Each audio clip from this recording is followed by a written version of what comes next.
잠언 3장 11절 12절 말씀 제가 읽습니다. 내 아들아, 여호와의 징계를 경히 여기지 말라. 그 꾸지람을 싫어하지 말라. 대저 여호와께서 그 사랑하시는 자를 징계하시기를 마치 아비가 그 기뻐하는 아들을 징계함같이 하시느니라. 아멘. 내 아들아, 여호와의 징계를 경히 여기지 말라. 그 꾸지람을 싫어하지 말라. 전능하신 하나님께서 징계하시는데 이 징계를 가볍게 여기지 말아라. 그리고 그 꾸지람을 싫어하지 말아라. 왜냐하면 여호와께서 그 사랑하시는 자를 징계하신다. 징계가 있다는 것은 전능하신 하나님께서 사랑하시는 것이다. 그것은 마치 아비가 그 기뻐하는 아들을 징계함같이 하시느니라.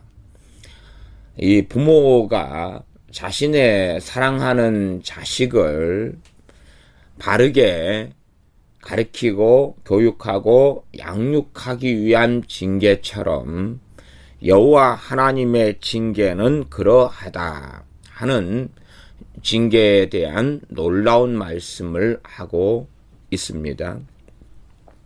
이 징계에 대한 말씀은 좀 더 자세하게는 히브리서 12장으로 넘어가면 이 말씀이 반복되면서 더 자세하게 나와 있습니다. 이 여호와의 징계가 무엇인가, 어떻게 나타나는가 하는 말씀은 굉장히 어려운 말씀입니다.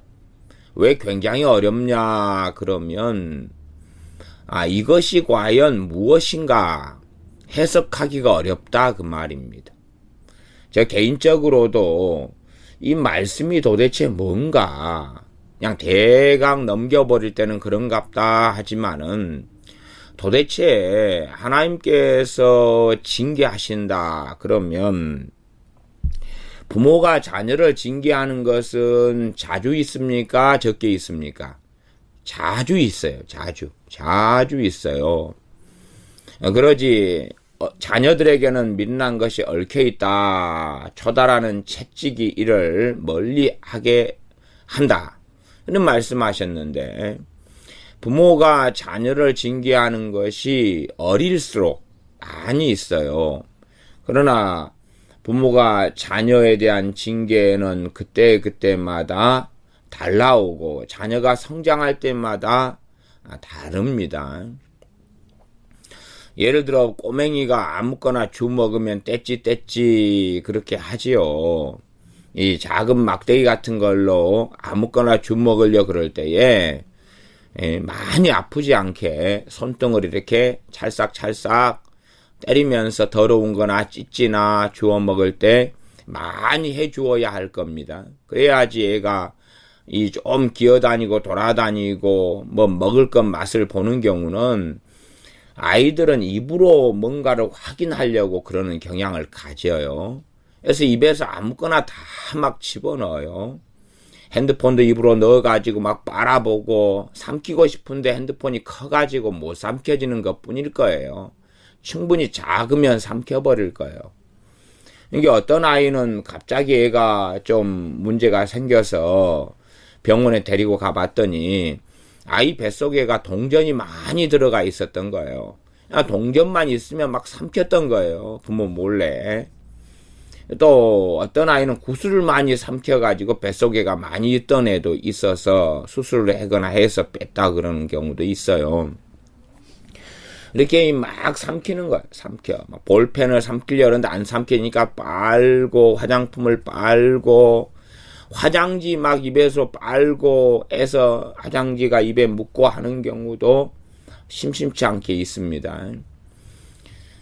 그 상다리를 빠는 애들가 있지 않나, 상모서리를 빨고 뭐 별걸 다 빨고 입에 넣고 그럽니다. 그럴 때는 징계가 더 많이 필요해요. 그러나 우리가 말하는 징계, 우리가 생각하거나 하는 징계하고는 상당히 다르지요. 자녀를 바르게 가르치기 위해 징계하는데 그 아이가 원하는 것을 하지 못하게 막는 것이죠. 네. 또 어떨 때는 그런 방법도 쓴다 그래요. 아이가 항상 그냥 뭔가를 빠는데 그게 안 좋은 것인 경우는 그 빠는 데다가 심지어 파스도 발라버린다 그래요. 예, 막 고춧가루 물을 좀 발라버린다든지 그래가지고 아이가 빨면 갑자기 얼굴이 빨개지는 거죠. 고춧가루 물을 발랐다 그러면. 또 치약을 바르기도 한다 이런 이야기도 듣습니다. 아이가 그 행동을 하지 못하게 막기 위해서 그렇다 그래요. 어쨌든 여러 가지 징계의 방법이 있어요. 그러나 그것이 아이에게 굉장한 고통을 가져오는 것은 아니라 그 말이에요.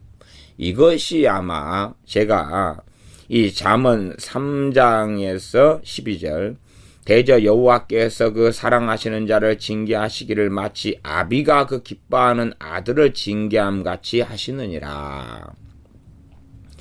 자식을 낳아놓고 자식이 얼마나 이쁘고 잘 크기를 이 아비는 바라느냐 그 말이죠. 어느 아이가 위험한 행동을 하고 위험한 대로 기어가고 위험한 것을 타고 올라가려 하고 그러면 징계하지요. 이 좀 크면 아이들이 이 높은 데를 올라가려는 습성이 남자아이들은 있더라고요. 그래서 남자아이들은 책장 같은 걸 타고 올라가고 그렇습니다. 밟고 더 위로 올라가고 타고 올라가고 여자아이들은 좀 그런 경향이 적은데 남자아이들은 그런 아이들이 좀 있어요. 뭐 어떨 때는 책장을 타고 올라가다 책장이 다 자빠져가지고 크게 다치고 그러거든요. 그럴 때가 되면 이제 좀 비상이 되기도 합니다. 왜 아이가 못 올라가게 막아야 되거든요. 그러나 아이는 그 책장 올라가면서 카타르시스를 느끼고 이런 경우는 포기하지 않거든요. 더 올라가려 그래요.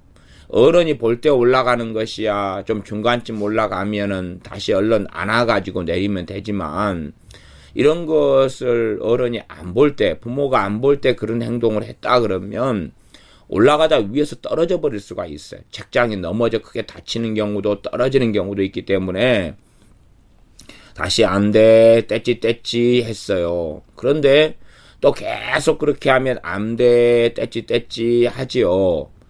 그러나 그 정도로 그쳐버리면 아이가 나중에 큰 사고가 날 수가 있습니다. 안 돼, 뗐지 했는데 아이를 계속 말리면서 끝나느냐 아니면 그 버릇을 고쳐놓느냐 하는 건 차이가 있지요. 부모의 눈이 떨어졌을 때 단지 말려만 놓은 경우는 아이가 큰 사고를 칠 수가 있습니다. 그러나 안 하게 됐을 때는 이제 그 징계가 유효하다. 그래서 그 아이가 위험한 일을 안 하게 되었다. 그러는 거지요. 그러는 것처럼 이 징계라는 것을 3장 12절 하반절에 마치 하고 비유를 들어주셨으니까 일단은 우리가 해석하는 데 있어서 많이 복잡하지는 않습니다. 말하자면은 자녀를 잘못 키워버려가지고 애가 한 18살이 됐어요. 그래서 도둑놈이 돼버렸어요. 그때의 징계를 기준으로 삼으면 안 될 거예요. 하나님께서 징계하시는 것은 바른 징계지 그냥 아이를 자기 마음대로 방치해가지고 멋대로 살게 만들어서 하는 그런 징계가 아니라 그 말이죠. 오히려 주님께서는 성령님을 보내시면서 그가 오시면 너희를 모든 진리 가운데로 인도하시리라. 실상은 성령님께서 우리에게 하셔야 되는 것이 주님의 영으로서 아버지의 영으로서 우리를 양육하시는 것입니다. 우리를 자녀로서 양육하시는 일을 성령 하나님께서 하십니다. 앉았을 때든지 섰을 때든지 누웠을 때든지 길을 행할 때든지 일어날 때든지 부지런히 하나님 말씀을 강론하라. 이것이 자녀에 대해서 부모가 갖는 책임이고 사명인 것처럼 제가 믿기로는 성령 하나님께서 우리들에게 가진 사명이시다. 그래서 우리에게는 우리가 바른 관계 속에 주님과 살아갈 때는 성령님께서 우리에게 말씀을 가르쳐 주시고 풀어주시는 그러한 일들이 일어났어야 마땅하다. 그러한 일들 속에서 말씀을 계속 풀어주시고 가르쳐 주시고 말씀을 먹고 자라가게 해주시는 일이 일어나지 않았다면 유감스럽게 우리가 잘못 행하는 길들 속에 들어갔다. 최소한 하나님과의 말씀과의 잘못된 관계 속에 들어갔다. 그렇게 저는 말씀드리겠습니다. 그래서 아비가 그 기뻐하는 아들을 징계함 같이라고 이야기합니다. 18살 자식이 개망나니가 되고 멋대로 되고 폭행을 하고 도둑질을 하고 게임 중독에 걸려버리고 그리고 가출을 해버리고 그러면 이제 그 아들은 기뻐하는 아들입니까? 아니면 안 기뻐하는 아들입니까? 안 기뻐하는 아들이죠. 그러니 이 말씀하고는 다르다는 걸 알아야 됩니다. 이게 많은 믿는다는 사람들이 안 기뻐하는 아들의 자리에 들어가 버립니다. 그리고 이 징계의 말씀을 자신에게 해당시키려 그러면 맞을까요? 안 맞을까요? 안 맞아요. 이게 말씀을 정확하게 봐야 됩니다. 어떤 아들을 징계하는 것처럼요. 안 기뻐하는 아들을 징계하는 것처럼. 안 기뻐하는 아들을 징계하는 것이 아니라 기뻐하는 아들을 징계하는 것처럼. 이게 안 기뻐하는 아들에 대한 징계는 여 말씀에 해당되지 않는다 그 말이에요. 안 기뻐하는 아들이다 이리 되면 저는 어떤 식의 징계가 나타날런지 그것은 좀 상상하기가 어렵습니다.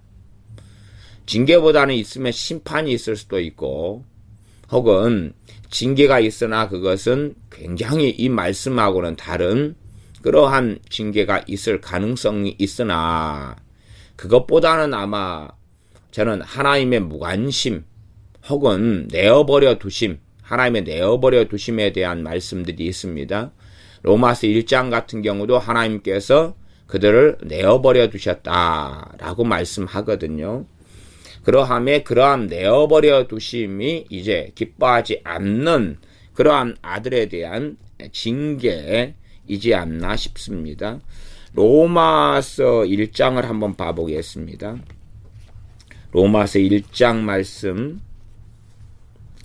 로마서 1장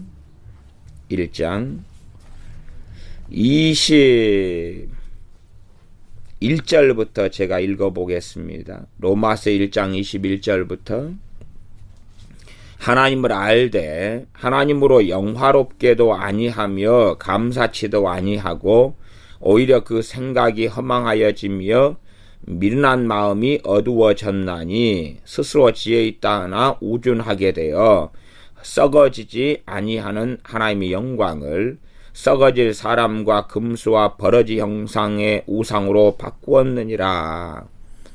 실상은 이 말씀을 적용하기에 가장 가까운 사람들이 하나님을 알되 했으니 우리 주 예수님을 영접하면서 주님을 알고 하나님을 알고 그렇게 된 사람들에 대하여 적용하기가 가장 맞는 케이스이기도 할 것입니다.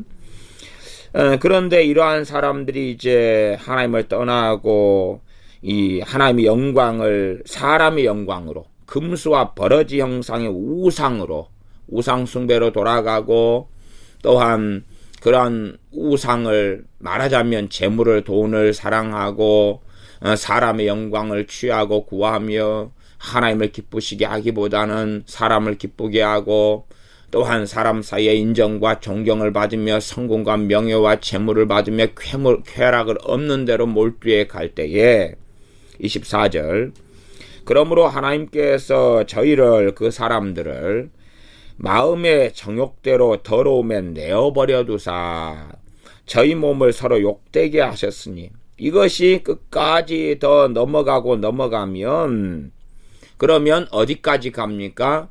심지어는 이런 사람들이 이 동성애까지도 간다 그 말이에요. 저희 몸을 서로 욕되게 해가지고 남자가 남자를 여자가 여자를 다시 이제 이 24절을 보시면 하나님께서 저희를 마음의 정욕대로 더러움에 내어버려 두사 이거예요.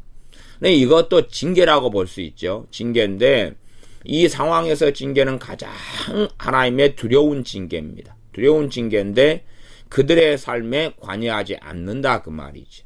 관여하지 않고 하나님께서 은혜를 베푸시지 않는다 그 말이에요. 이것이 가장 무서운 징계입니다. 이게 보통 사람들이 생각하는 어떤 징계하고는 다르게 보여지지요. 내어버려 두시는 것, 이게 가장 심각한 유형의 징계고, 이들이 걸어가는 길은 멸망의 길이고 지옥의 길 외에는 남는 것이 없을 겁니다. 다시 26절로 가면 26절, 이를 인하여 하나님께서 저희를 부끄러운 욕심에 내어버려 두셨으니, 그러면서 동성애를 이야기합니다. 하나님께서 저희를 부끄러운 욕심에 내어버려 두셨다. 가장 심각한 징계, 이것은 잠언 3장에서 말씀하는 징계하고는 다른 징계입니다. 왜요? 기뻐하는 아들에 대한 징계가 아니기 때문에요. 이것은 하나님께서 내어버리는 거지, 이것이 이 잠언 3장의 징계는 기뻐하는 아들을 징계해서 바르게 잡으려고 하는 징계고, 로마서 1장에 있는 것은 징계라는 단어는 안 썼습니다. 안 썼는데, 그래서 저는 차라리 징계보다는 심판으로 보는 게 맞다. 이 땅에서 심판인데 그것은 하나님께서 내어버려 버리시는 거다. 추방이죠. 추방. 내어버리시는 것입니다. 하나님 은혜를 베풀지 않고 그들의 강팍함과 완악함대로 내어버려 버리시는 겁니다. 그러니 어떤 사람들에게는 하나님께서 이렇게 내어버리시겠지요. 그런 사람들에 대하여 어리석은 사람들은 중보기도 한다, 뭐 어떻게 한다 그러지만 사실상 그럴 때는 맞는 게 아니지요. 하나님께서 내어버렸는데 하나님께 하나님 마음을 바꾸십시오, 돌리십시오. 그렇게 한다면 하나님을 지배하고 조종하는 자의 자리에 들게 되고 말겠지요. 근데 그건 어리석음 속에 또 들어가는 또 다른 일이 될 것입니다.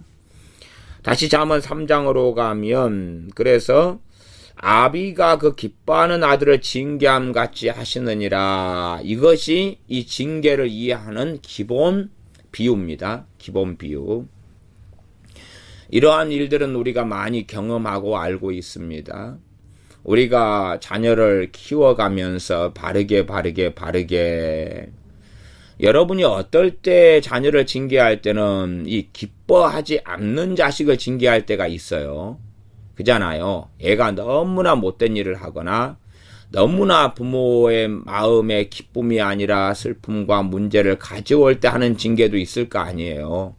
이게 그런 식의 징계가 아니라 하나님으로부터 온 징계는 기뻐하는 아들을 징계하는 양상의 징계다.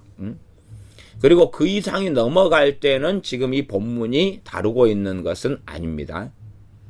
그러니 사람들이 겪는 어떤 고난, 어떤 어려움들에 대하여 그것이 하나님으로부터는 이 연단이다 그러는데 아닌 경우가 너무 많다는 사실이에요. 사람들은 끊임없이 합리화하고 싶어 합니다.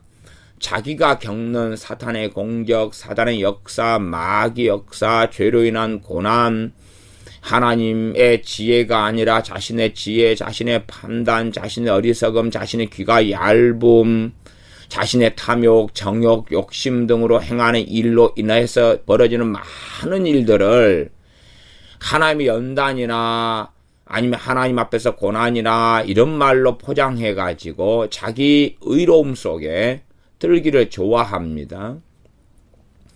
때로는 미호경 역사에서 사람을 괴롭히고 이리 끌고 다니고 저리 끌고 다니고 음성 듣기를 해가지고 음성이 이래라 저래라 그랬다.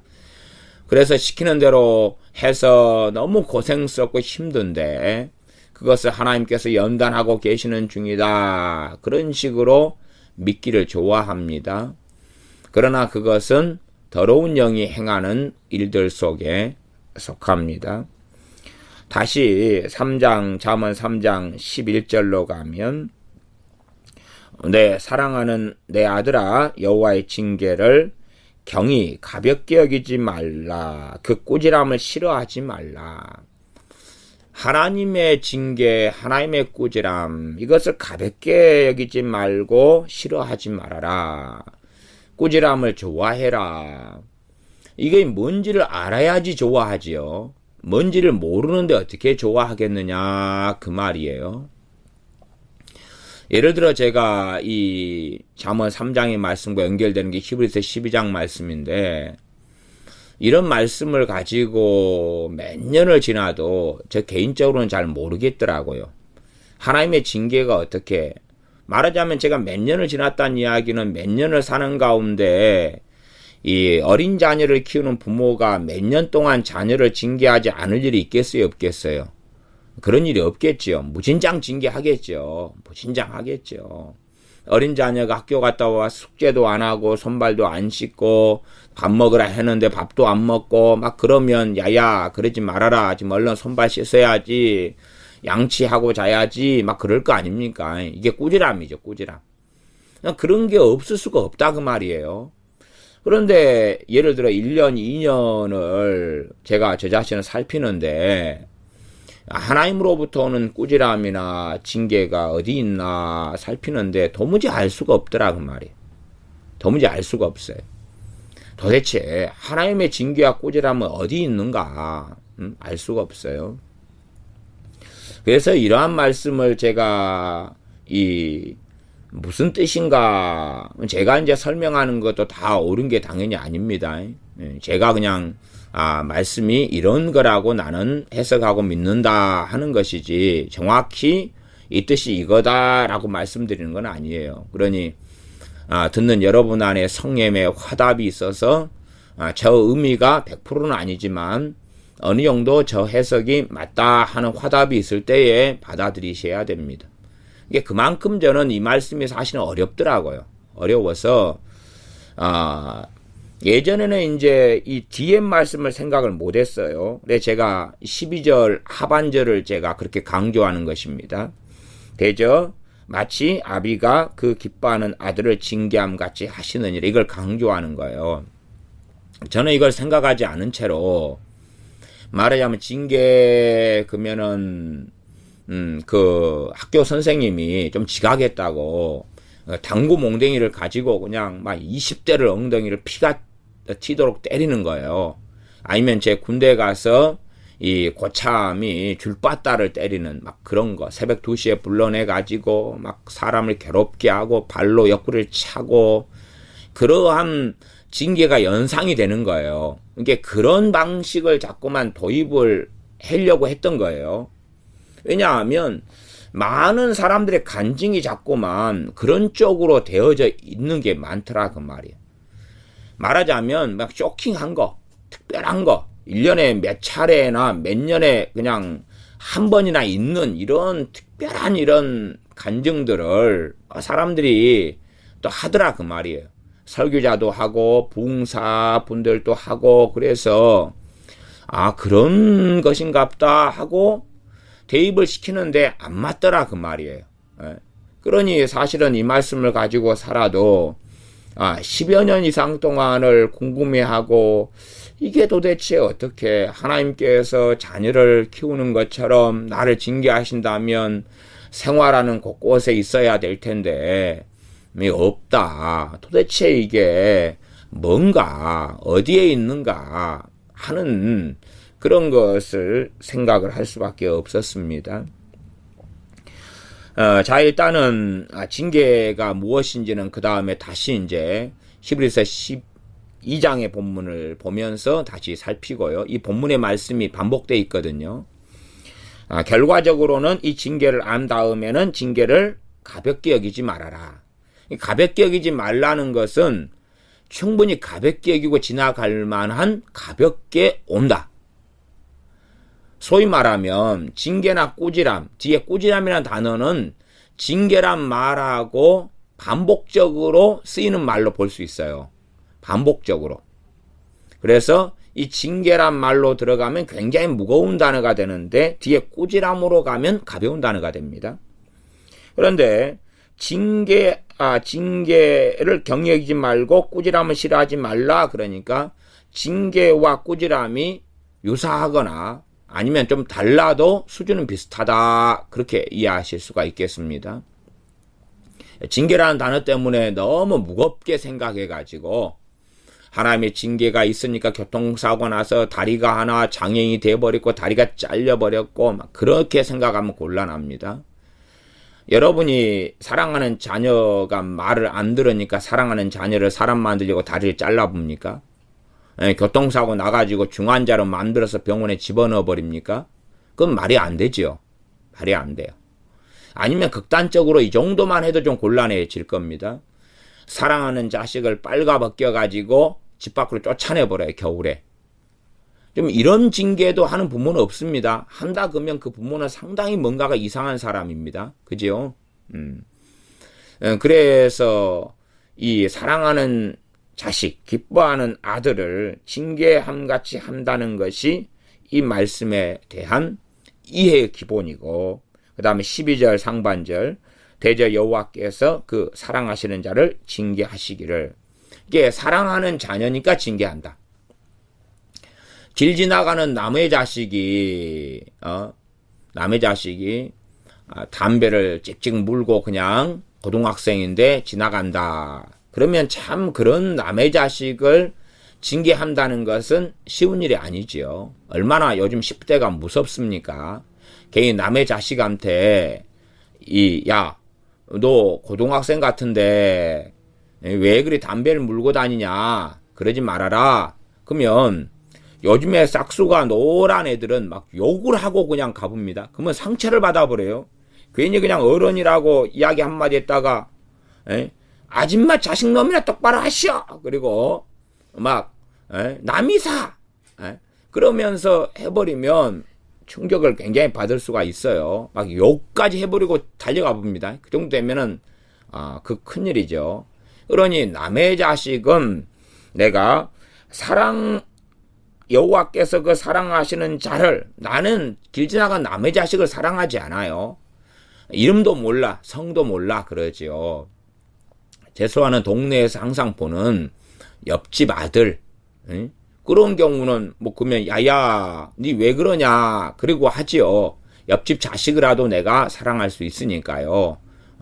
옆에 있는 옆집 사람들을 사랑하니까 그 자녀도 사랑해서 그렇게 우리가 할 수 있어요. 근데 그 자식이 너무나 나쁘게 빠져버렸으면 한두 번 하다가 안 하지요. 왜? 더 이상 사랑의 대상이 안 되기 때문에 그래요.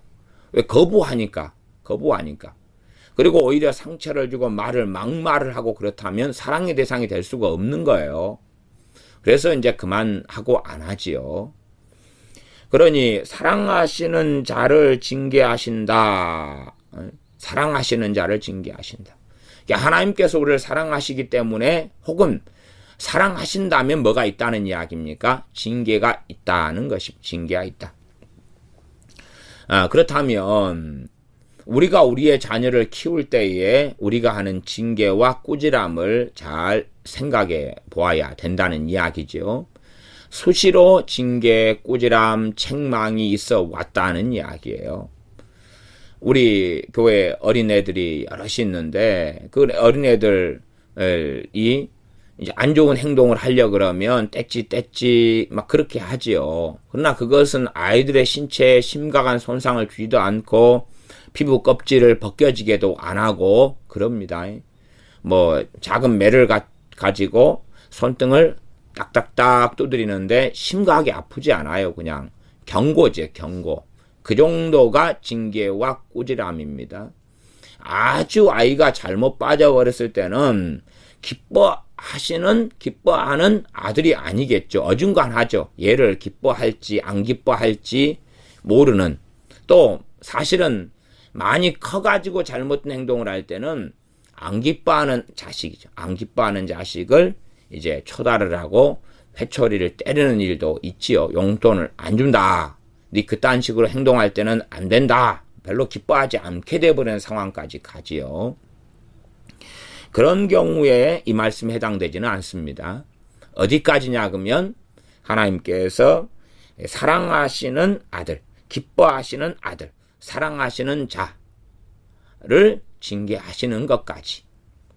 그래서 우리가 자녀를 키울 때에 야, 얘가 사랑스럽다. 잘 그렇게 징계를 해왔으면 아이는 계속하여 사랑스러운 자식으로 남을 거예요. 그러나 아이를 잘못 키워왔으면 아이는 사랑스러운 자식으로 안 남습니다. 안 남고 이제 왜 낳았던가 후회하죠. 왜 낳았던가.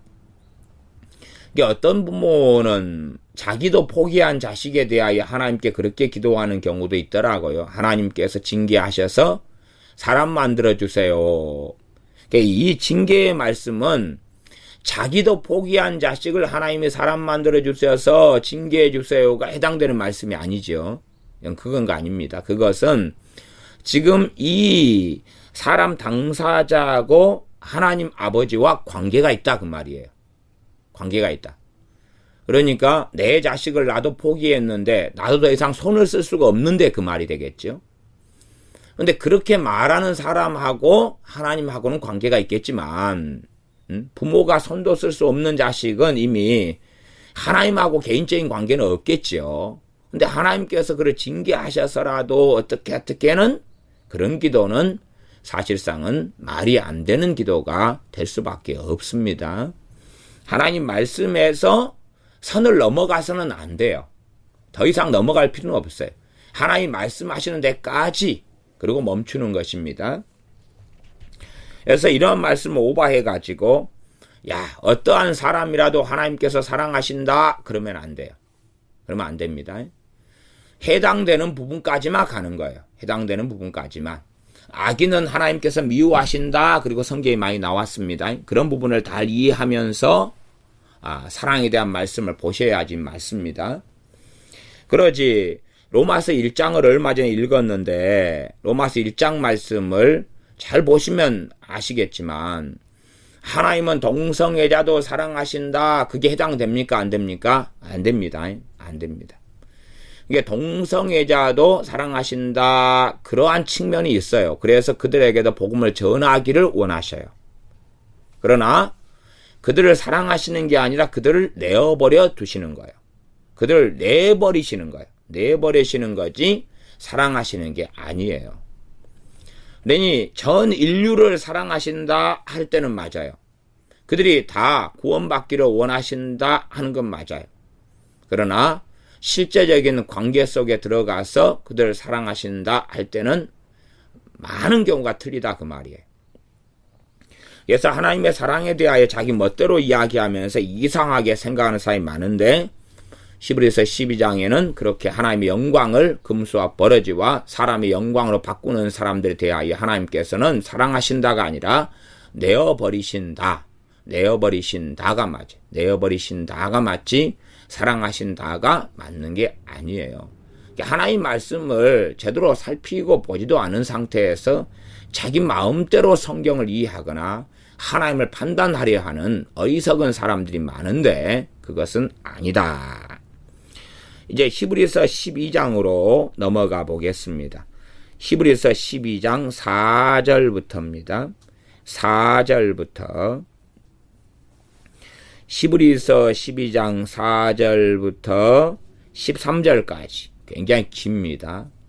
저는 히브리서 강해를 할 때에 다루었던 말씀이기 때문에 더 많이 자세하게는 다루지 않겠습니다. 히브리서 12장 4절부터 제가 읽어가면서 13절까지 설명합니다.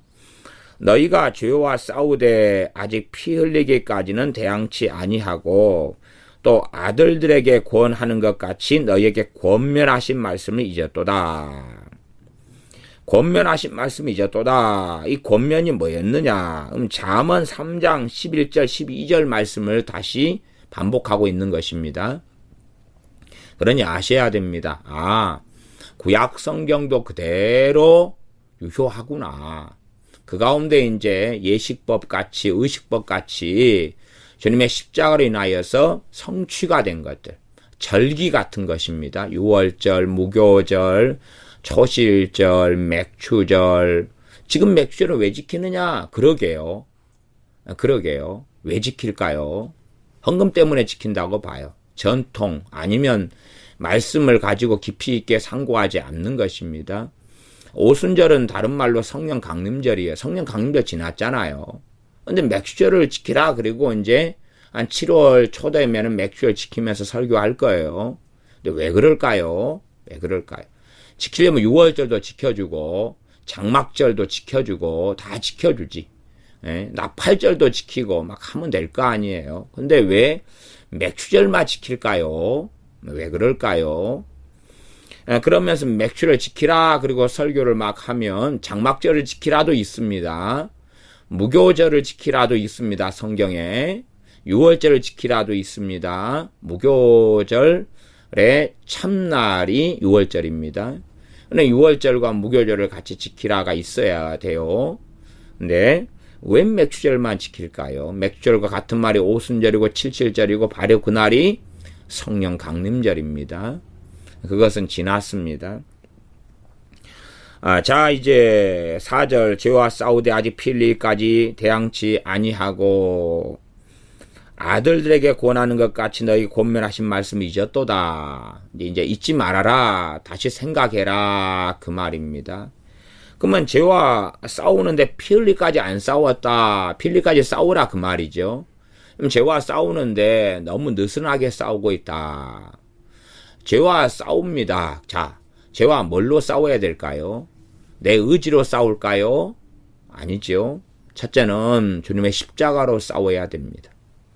죄와 싸우는 것은 하나님의 말씀을 통하여 뭐가 깨달아지고 알아지고 드러납니까? 죄가 드러나요.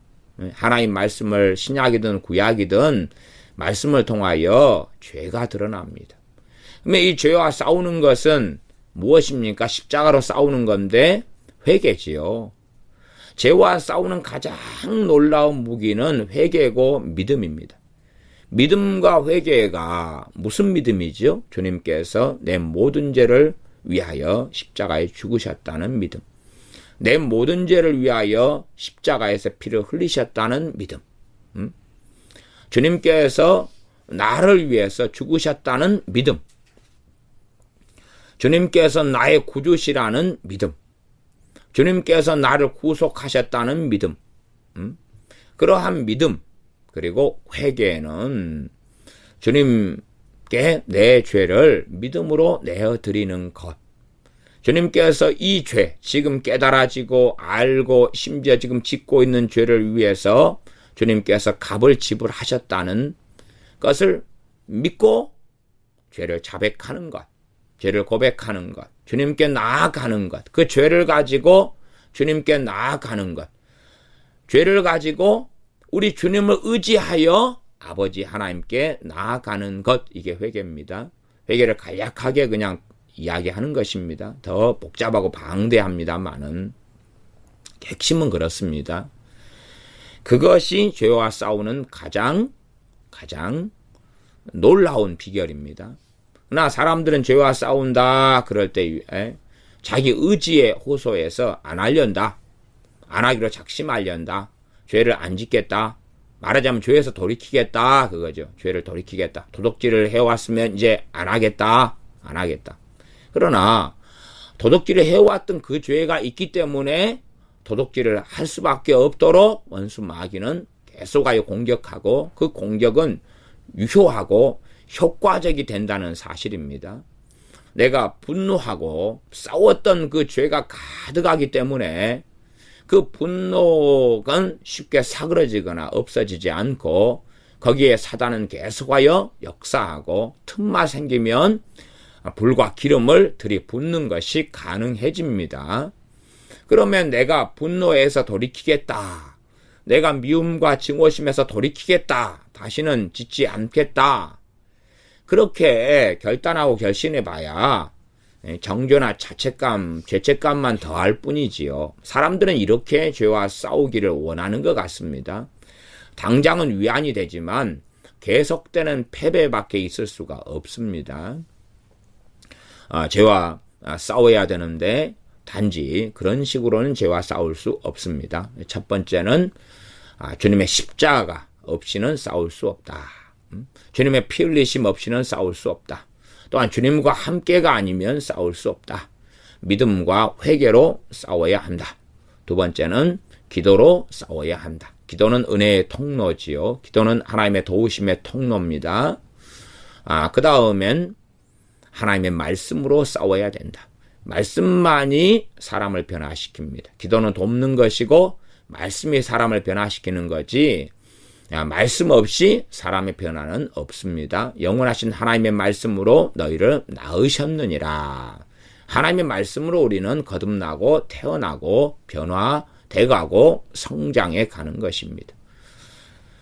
그래서 기도로 싸우고 말씀으로 싸우고 그렇게 하면서 죄와 싸우는 것입니다. 그 외에도 이제 찬양도 있고 감사도 있고 예배도 있고 많은 하나님의 은혜의 수단들이 있습니다. 또 성찬도 있습니다. 심지어는 세례도 잘 사용할 때는 죄와 싸우는 효과적인 것이 됩니다. 세례는 신앙의 고백이거든요.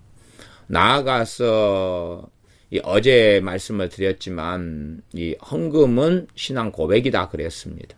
그러니 사실은 이 율법적으로 혹은 어리석음 속에 매여서 습관적으로 헌금하는 게 아니라 신앙 고백으로서 하나님께 드리는 헌금도 죄와 싸우는 또 다른 방편이 되기도 합니다. 그까지는 이제 이해하기가 어려울 수가 있겠습니다. 자, 죄와 싸우긴 한다. 그런데 이 피 흘리기까지는 막 치고 맞고, 그렇게 싸우는 걸 이야기하는데 그 정도까지 대항하지 아니했다. 그러면서 너희에게 권면하는 말씀을 잊었다. 아들들에게 권면하는 것 같이 하는 말씀을 잊었다. 그 말씀이 잠언 3장의 말씀이었습니다. 그래서 구약 성경의 말씀을 인용하는 것은 구약 성경의 특정한 말씀만 지금도 유효한 게 아니라 구약 성경의 모든 말씀이 유효합니다. 그 가운데 이렇게 맥주절이나 혹은 유월절이나 장막절이나 또한 제사, 제도나 정결법이나 음식에 대한 규례나 이런 것들은 주님 안에서 성취가 되어져 버렸기 때문에 더 이상 그 영적 의미는 우리에게 해당이 되지만 실제적으로 우리가 그것을 지키고 살 필요가 없어졌다는 이야기입니다. 그러나 다른 말씀들은 그대로 유효한 것을 지금 히브리서 12장이 증명하고 있습니다. 왜요? 잠언의 말씀을 그대로 가져와서 다시 말씀하고 있기 때문에 그렇습니다. 그러므로 많은 사람들이 구약과 신약을 잘라내가지고 신약 따로 구약 따로 이해하거나 이 상관성을 제대로 이해하지 못하는 사람들은 엉뚱하게 구약을 바라보거나 해석하는 어리석음에 충분히 들어갑니다. 자, 그러면 5절에 내 아들아 주의 징계하심을 경히 여기지 말며 그에게 꾸지람을 받을 때 낙심하지 말라. 꾸지람을 받을 때 낙심하지 말라. 낙심 여기가 하나 더 나왔지요. 낙심하지 말라. 그렇게 말씀이 나왔어요. 그러니 꾸지람을 받을 때에 낙심을 할 수 있다는 이야기입니까? 없다는 이야기입니까? 있다는 이야기지요. 우리의 자녀들도 그런 문제가 생깁니다. 부모가 사랑하는 자녀를 꾸지람을 했는데 그 자녀가 낙심을 해버리면 문제가 되지요. 이게 잠언에서는 꾸지람을 싫어하지 말라 이렇게 나왔죠. 싫어하지 말라고 나왔고 이는 꾸지람을 받을 때 낙심하지 말라 그렇게 나왔으면 싫어하지 말라가 무엇과 연결된다는 이야기입니까? 낙심하고 연결된다는 이야기를 해석해 주고 있는 거죠. 그러면 부모가 이제 꾸지람을 했어요. 그럴 때 이제 싫어한다. 내가 듣기가 싫어요. 듣기가 싫다는 이야기는 첫째는 바꾸기 싫다 그 말이죠.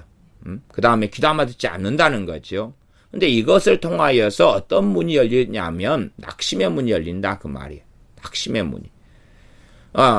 그래서 사실은 자녀가 꾸지람을 어떤 태도로 받느냐에 따라서 부모와의 관계는 달라집니다. 또한 꾸지람을 잘 받을 때에 부모의 권위 아래 있게 되고 부모에게 복종하는 게 되죠. 그래서 제가 자녀 교육에 대해서 말씀드릴 때는 자녀에게 이 이제 선택권을 주는 것이냐 아니면 명령을 하는 것이냐 이것을 상당히 주의해야 된다 이런 말씀도 한 적이 있습니다. 왜냐하면 명령을 하게 될 때에 자녀가 순종하지 않을 때는 그에 대한 반대급부가 굉장히 크게 됩니다. 왜요? 하나님 앞에서 부모를 공경하지 않는 것을 증명해버리게 된 거기 때문에 부모 공경함으로 받는 복이 아니라 오히려 사단의 역사 속에 내 자녀는 들어가 버릴 수가 있는 것이에요. 그래서 명령을 할 때에 잘 이게 본질적인 부분인지 비본질적인 부분인지 살피면서 지혜롭게 명령을 해야 되지 아무 것이나 사소한 것에도 명령을 사용한다. 그럴 때 자녀는 복종으로 반응을 해야 되는데 순종으로 반응해야 되는데 그렇지 않을 때에 부모의 어리석은 명령을 통하여 자녀들은 더 어리석어지고 더 잘못되게 됩니다. 그러니 자녀에게 권고를 하는지 명령을 하는지 혹은 선택권을 주는지 자녀가 배가 불러요. 그런데 밥때가 됐어요. 밥 먹어라. 밥 먹어라 했으면 배불러도 밥 먹어야 되는 거예요.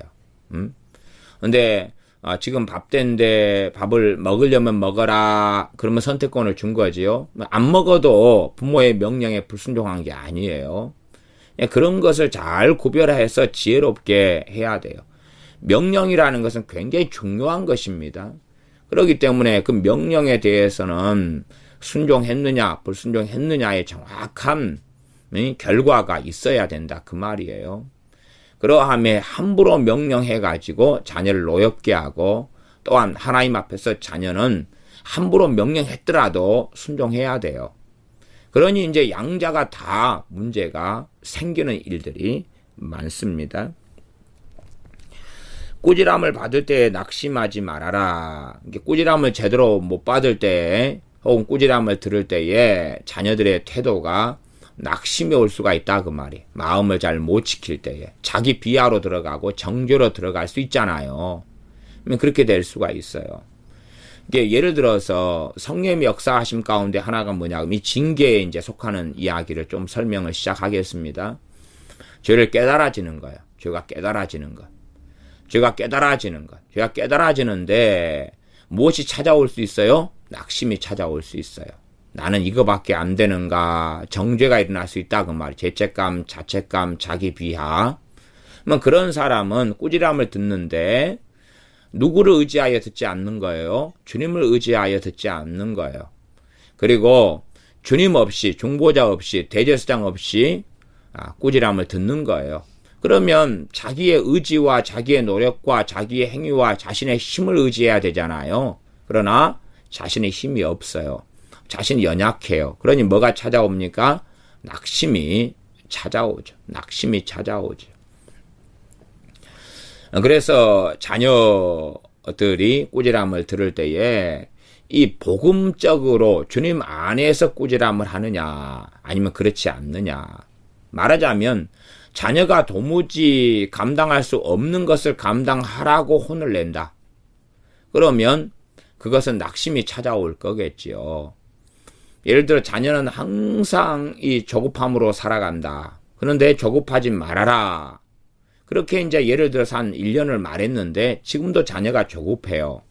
그러면 그런 꾸지람은 자녀를 돕는 거예요? 못 돕는 거예요? 돕는 게 아니지요. 뭐가 찾아오겠어요? 꾸지람 할 때만 낙심이 찾아오겠죠. 왜? 꾸지람을 듣고도 나는 못 고치고 있어. 지금도 그래. 그러면 상처를 덜 받으려면 부모의 말을 한 귀로 듣고 흘려버려야 돼요. 그래야지만 낙심이 덜 찾아올 거예요. 자녀가 조급함으로 계속 살고 있다. 왜 이리 조급하고 덜렁대냐? 그러면 이것을 바로 잡는데 하나님께 지혜가 필요하고 어떻게 저것을 책망하고 다루어야 할지 그것을 하나님께 엎드리고 지혜를 구해야 돼요. 그런 가운데 돕는 방식으로 꾸지람을 해야 되지 돕지 못하는 방식으로 단지 그냥 입만 열어서 틀린 행동을 지적하는 걸로 간다면 하나님 말씀에 무엇과는 해당되지 않냐 그러면 사랑하시는 자를 징계하고 꾸지람한다. 이건 해당되지 않아요.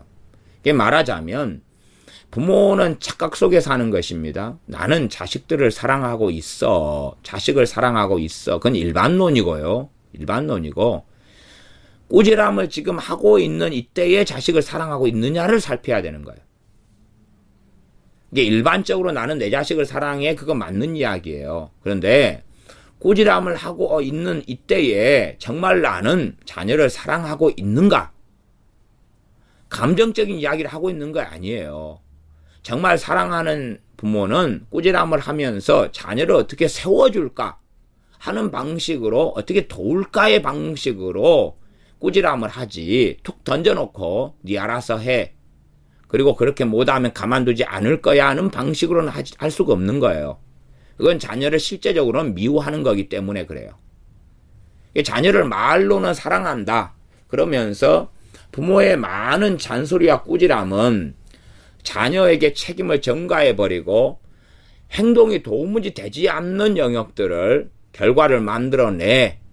그런 방식의 꾸지람. 꼭 군대 가면, 지금 군대는 안 그렇습니다만 옛날 군대는 옷을 안 맞는 걸 줘요. 그러면서 옷이 안 맞습니다. 그럼 뭐라고 명령하냐 그러면 옷에 몸을 맞춰. 그럽니다. 옷에 몸을 맞춰. 이게 작은 옷에도 맞춰야 되고 긴 옷에도 맞춰야 돼요.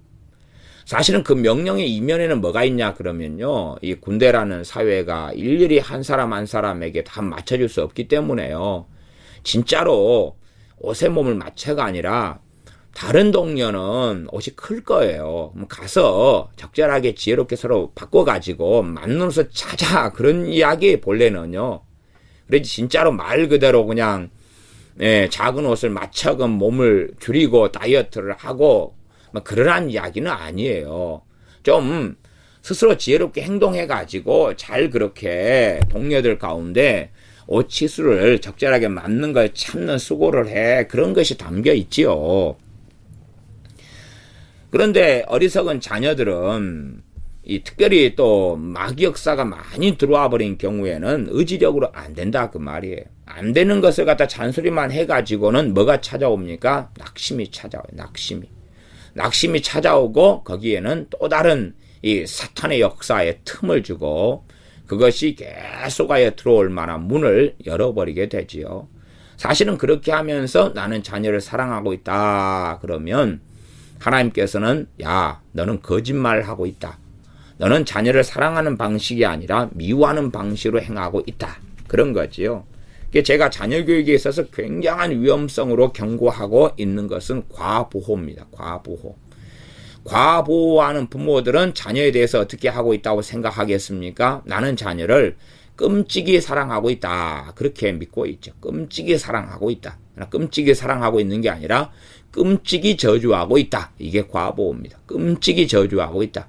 그러나 부모들은 믿습니다. 나는 끔찍이 사랑했다고. 그래서 과보호받은 자식은 다 잘못된 길로 갑니다. 과보호받은 자식이 예수님을 영접했다 하더라도 그는 쉽게 세상으로 돌아가고 주님을 등지고 떠나고 배신합니다.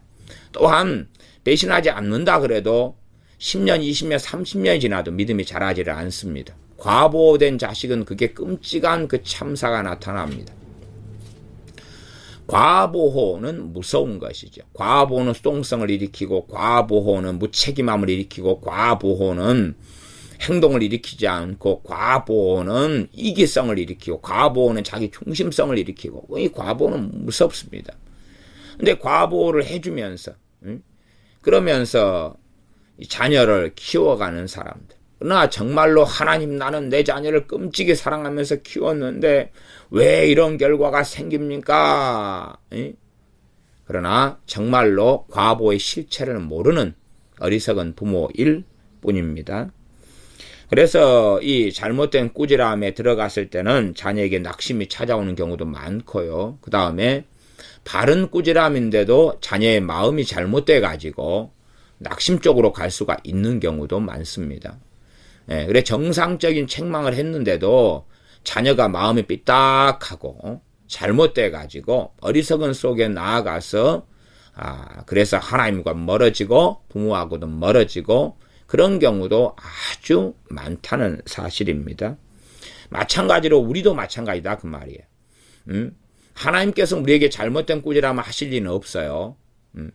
부모가 이 인간적이고 연약한 부모, 미흡한 부모, 결점과 단점이 많은 부모가 아니시기 때문에요. 그러니 하나님께서 우리의 꾸지람을 하실 때 낙심이 찾아오는 것은 전적으로 우리가 마음이 생각이 잘못됐다는 이야기입니다.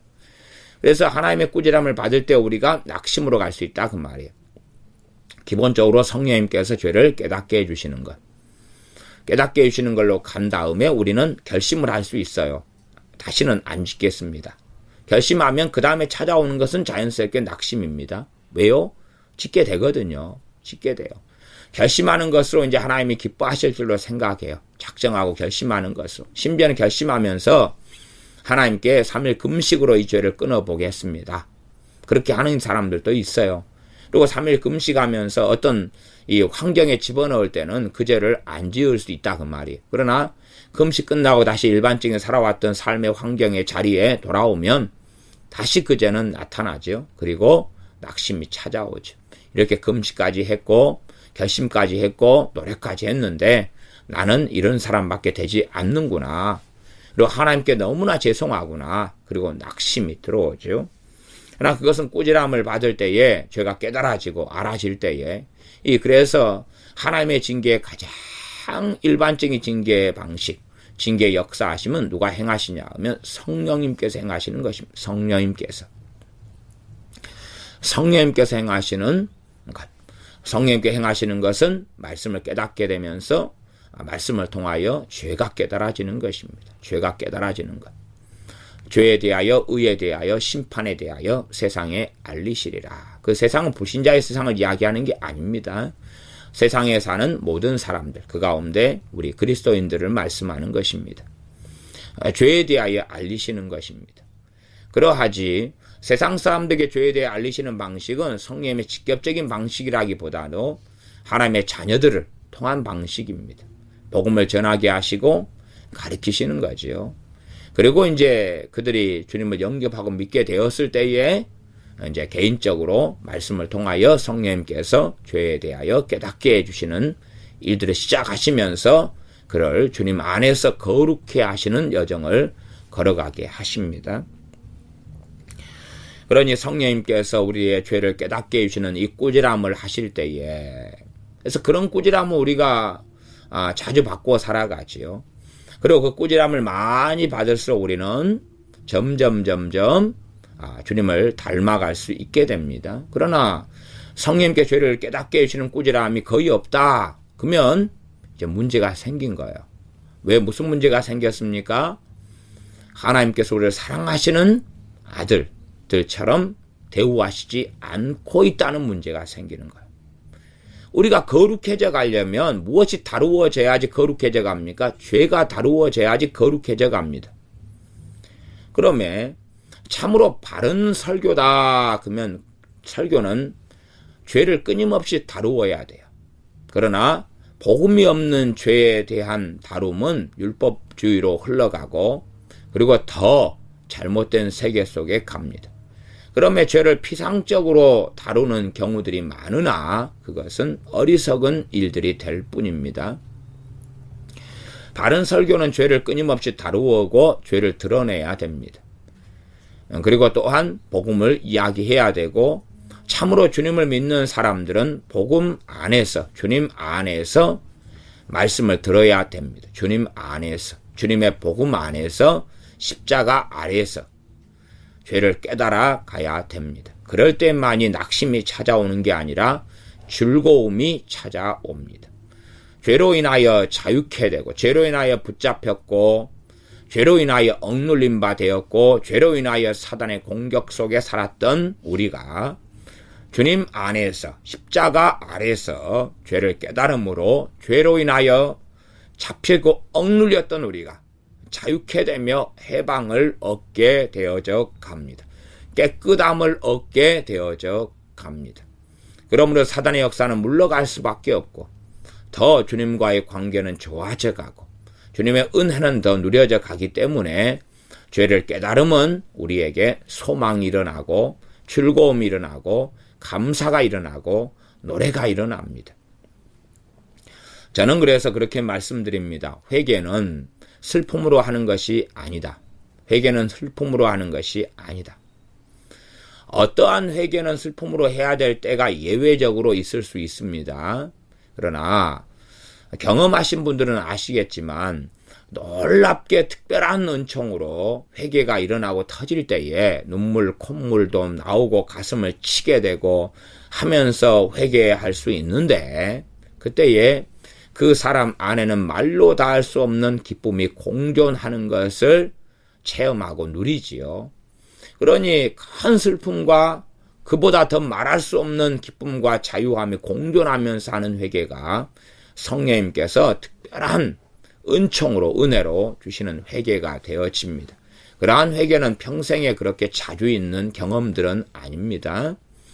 나 일반적으로 우리가 하는 회개는 우리의 슬픔이나 우리의 자책 정죄로 하는 회개는 그것은 자기의 의와 자기의 행위를 의지한 회개라는 증거가 되어져 버리고 맙니다. 우리 주님의 십자가를 의지한 회개는 감사함으로, 기쁨으로, 즐거움으로 주님의 사랑을 받고 누림으로 죄가 깨달아질 때에 그 죄가 깨달아지는 것은 주님께서 날 사랑하심입니다. 왜냐하면 주님께서 날 사랑하셔서 그 죄에 대한 값을 지불하셨음을 알고 믿기 때문에 그러하죠. 그러니 죄가 깨달아지면 깨달아질수록 누구를 사랑하게 됩니까? 주님을 사랑하게 되고 주님의 사랑을 받는 시간이 되기 때문에 기쁨과 감사가 일어납니다. 죄를 깨달아지면 깨달아질수록 무엇이 와야 되냐 하면 평안이 와야 됩니다. 평안이 와야 돼요. 그래서 바른 회개는 주님의 십자가 의지하고 주님 안에서 하는 회개이기 때문에 평안 가운데, 기쁨 가운데, 감사함 가운데 하는 게 맞습니다. 그렇게 되지 아니하고 정죄와 자책과 자기 비난과 슬픔 가운데 하는 것은 사실상 회개의 모조품인데 그것은 자기 행위를 의지한 회개여서 열매를 맺을 수가 없습니다.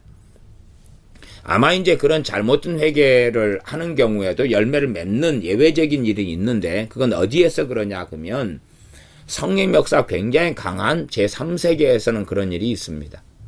성령 역사하심이 굉장히 강하기 때문에 잘못된 방향으로 가지만은 성령 역사하심으로 잘못된 것을 바른 쪽으로 터닝을 시켜주는 부분이 있습니다.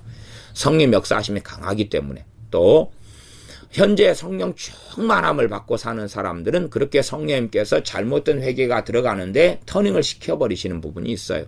그러나 문제는 이 성령의 충만하심이 사라져버린 다음에는 잘못된 회개의 방식을 계속 고수하고 그대로 해나간다면 와, 나 전에 성령님으로 충만할 때도 이런 식으로 회개했는데 라고 해버린다면 성령 역사하시면 소멸되고 성령 충만을 잃어버렸을 때는 성령님께서 그렇게 터닝을 시켜주지 않기 때문에 이 잘못된 회개가 계속 유지가 될 때는 하나님과의 관계에서 계속된 문제를 야기시키고 이제는 성령 충만을 받기가 더 어려워지고 또한 깨어있는 삶을 살기가 더 어려워지는 잘못된 길에 들어서고 걸어버리게 됩니다. 그래서 바른 회개라는 것은 감사함으로, 바른 회개라는 것은 단지 이 슬픔만이 아니라 기쁨으로, 평안으로, 감사함으로, 때로는 성령의 깊은 역사가 있어 슬픔이 일어난다 하지만은 한쪽에는 감사와 기쁨과 자유케 됨이 있는 것을 동시적으로 경험한다 그 말입니다. 그러함에 슬픔을 억지로 쥐어짜려고 하거나 슬픔을 만들어내거나 그런 식으로 하는 회개는 굉장히 위험한 회개의 방식이 됩니다. 자연스럽게 죄를 깨닫게 되는 것이 징계의 가장 일반적인 것이다. 그건 모든 믿는 사람, 특별히 성령 역사하심이 많은 사람, 이게 말하자면 주님과 관계가 좋은 사람은 하루에도 수십 번씩 죄를 깨닫습니다. 그러나 주님과 관계가 안 좋은 사람은 성령 역사하심이 별로 없지요. 그리고 죄를 깨닫는 일도 거의 없다 그 말이에요. 그건 사랑하시는 아들들의 범주에서 유감스럽게 벗어나 가는 것이다 그 말입니다. 하나님이 안 기뻐하시는 거예요. 안 기뻐하시는 거. 그래서 죄를 깨닫는 것이 얼마나 많으냐, 또 깨닫는데 율법적인 깨달음이 아니라 죄를 깨달아가면서 얼마나 우리가 자유케 되어 가느냐. 요한복음 8장에 진리를 알지니 진리가 너희를 자유케 하리라. 진리를 알게 하시는 분은 성령님이시지요. 진리를 알게 되는 것은 우리가 비진리 가운데 살아왔다는 걸 전제로 이야기하는 것입니다. 진리를 안다는 것은 비진리 가운데 살아왔다는 걸 깨닫고 아는 가운데 진리를 아는 것이지요. 그러지 이미 내가 진리 가운데 살아왔다면 그 진리를 알 필요가 없겠지요. 더 깊이 아는 것 외에는요. 그러하며 진리를 알지니 진리가 너를 자유케 하리라. 그 자유함이 와요. 근데 진리를 알아가면서 일어나는 것은 거룩해져 가는 것인데 동시에 당연하게 죄를 깨달아가고 회개가 일어나는 것입니다. 그러하며 우리가 회개가 일어나는 전초 작업은 죄가 깨달아지는 거예요. 죄가 깨달아지는 것. 죄가 깨달아지고 회개가 일어나는 것이 하루에도 수십 번씩 있어야지만이 정말 하나님의 징계를 잘 받고 있다. 잘 받고 있다. 하나님의 꾸지람을 잘 받고 있다. 정말 하나님께서 나를 사랑하시는 나를 계속하여 징계하시고 꾸지람하시는구나. 너무 감사하다. 그리고 우리는 거룩해져 가고 변화돼 가는 것입니다. 그러나 죄에 대하여 깨닫게 되는 성령의 사역과 역사가 없어져 가고 죄와 이제 반대되게 하나님의 의, 하나님께 기뻐하시는 것, 하나님의 뜻, 하나님의 말씀에서 하나님이 기뻐하시는 것, 이 두 개가 함께 가죠. 죄와 의는 함께 갑니다. 그런데 하나님의 의를 깨닫게 되는 것이 없다.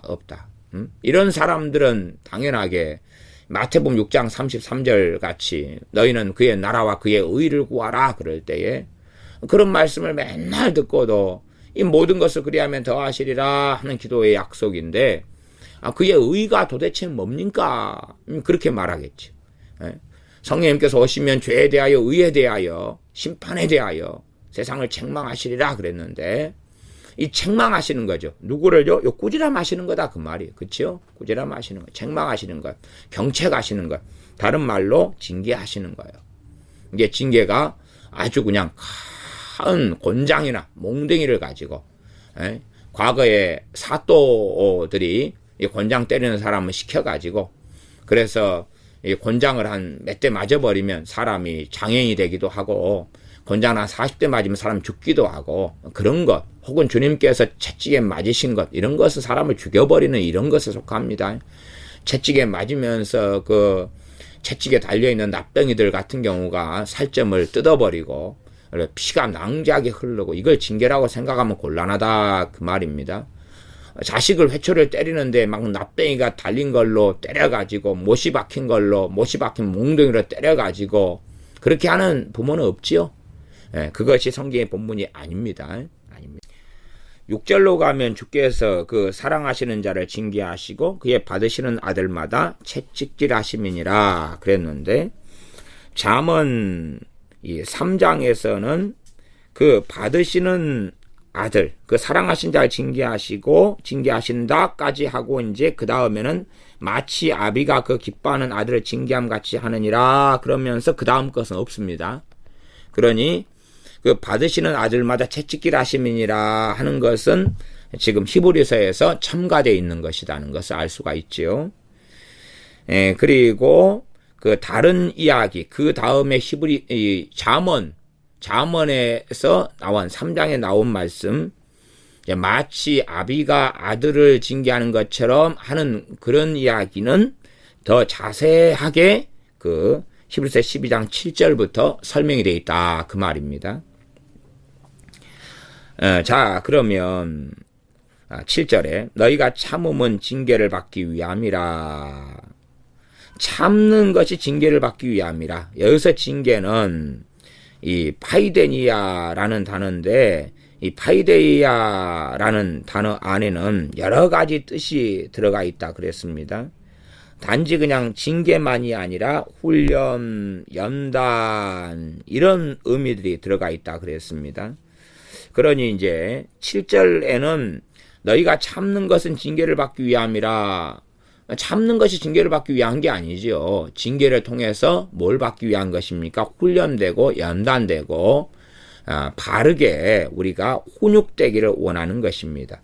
파이데이아, 훈육이란 말도 있어요. 징벌, 교정, 훈련. 그러면 교정이란 말을 써도 괜찮을 것 같아요. 이 파이데이아 안에가 너희가 참는 것은 교정되기 위함이라. 너희가 참는 것은 훈육되기 위함이라. 너희가 참는 것은 훈련되기 위함이라. 그렇게 되지. 우리가 참는 것이 징계를 받을 때 참는 걸 이야기하는 거잖아요. 징계를 받을 때 참는 건데 그 이유가 징계 받으려고. 징계가 목적이 아니잖아요. 징계는 수단입니다. 수단이고 과정이고, 그 다음에 여기는 징계를 받기 위함이라 할 때 이 징계란 파이데이아란 단어가 결과적으로 쓰였어요. 결과적으로 쓰였으니 이 파이데이아 안에 있는 여러 가지 단어 뜻 가운데 결과가 될 수 있는 의미가 돼야 되죠.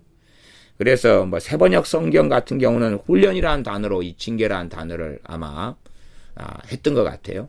옛날에 표준 세번역이 세번역으로 바뀌었는데 그때는 훈련했다가 지금은 다 징계로 돌아왔던가 저도 기억이 애매합니다.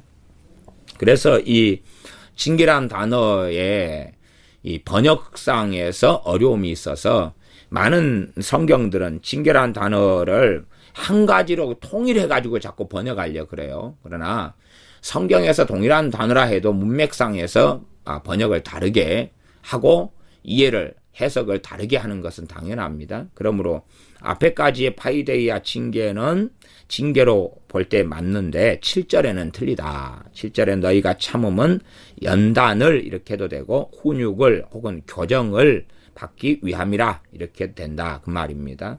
하나님이 아들과 같이 너희를 대우하시나니 어찌 아비가 징계하지 않는 아들이 있으리요. 이게 잠언 3장에 있는 말씀에 대한 좀 더 자세한 내용이죠. 네, 8절 징계는 다 밟는 것이오늘 너희에게 없으면 사생자여 참 아들이 아니니라. 여기 징계는 그대로 징계란 말로 쓰면 맞는 것 같아요. 왜냐하면 하나님의 자식이기 때문에 징계는 다 있을 수밖에 없다는 사실입니다. 그렇지 가만히 내버려 두니까, 내 자식을 가만히 내버려 두니까 똥오줌도 잘 가리고, 그리고 옷도 잘 입고 밥도 잘 먹고 공부하지 마라 그래도 공부를 알아서 너무 잘해요. 한글을 글자를 안 가르쳐도 아이가 혼자 터득해가지고 엄마 밖에 나가서 내가 한글을 다 떼고 왔어요. 기뻐해 주세요. 오 잘했다. 엄마 밖에 나가서 돈 벌어 왔어요. 오 잘했다. 어디에서 벌어 왔냐? 나머지 담 넘어갔더니 돈이 많이 있대요. 그래서 쓱 가져와 버렸어요. 오 잘했다. 징계가 없을 때 자녀는 바르게 양육되지 않습니다. 징계는 다 받는 것이다. 그래서 다 하나님의 자녀라면 예외 없이 다 받는 것이다. 그러니 이제 잠언의 말씀과 히브리서 말씀을 통해 볼 때는 사랑하시는 자를 징계하시니까 하나님과 관계가 멀어지고 좋지 않아지면 뭐가 없어집니까? 징계가 없어져요. 그러니까 사람들 생각하는 징계하고 어떻게 다르냐 그러면 많은 사람들이 생각하는 징계는요, 하나님 관계가 멀어져요. 그래가지고 뭐가 많이 생깁니까? 고난, 비참함, 비통함, 슬픔, 사건, 사고, 뭐 빚짐, 뭐 별일이 생기는데 그것을 뭐라고 생각하냐면 징계라고 생각해. 말씀과 틀리다 그 말이 틀리다. 네, 그런 잘못된 이해가 너무 많은 것입니다. 히브리서 11장을 잘못 해석하는 경우, 이 잠언 3장 그 말씀을 잘못 해석하는 경우가 너무나 빈번하고 많은 것을 봅니다. 그래서 자기 합리화와 변명의 도구로 써버려요. 하나님 언제까지 징계하시겠습니까? 징계를 고난이라는 말로 같이 끌고 가는 경우도 아주 많습니다. 그런데 징계는 성경에서 말씀하는 고난하고는 의미가 틀려집니다. 다릅니다. 그게 그렇게 되지 않습니다.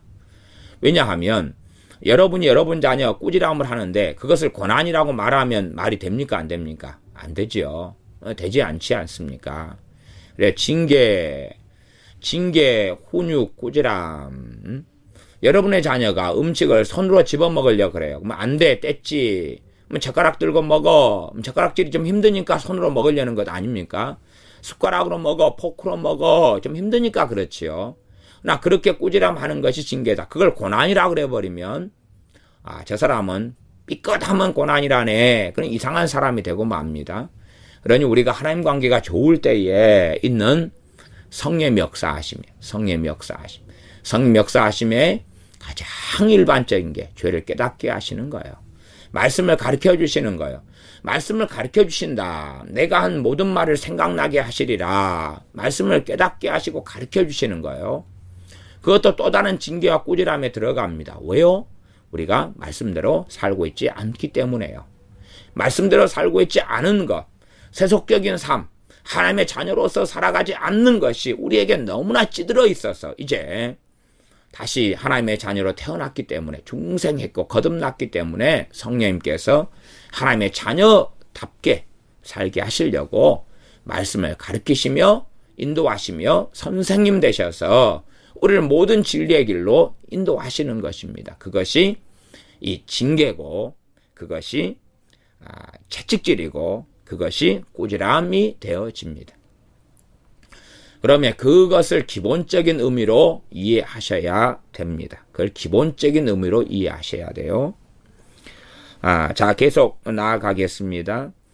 징계는 다 받는 것이여늘 8절 너에게 없으면 사생자여 참 아들이 아니니라 9절 또 우리 육체의 아버지가 우리를 징계하여도 공경하였거늘 하물며 모든 영의 아버지께 더욱 복종하여 살려 하지 않겠느냐. 그러니 징계를 받으면 더욱 복종하여 살려해야 한다. 그러니 실제로 우리에게 성령의 역사하심이 없는 것이 끔찍한 일이 되어집니다.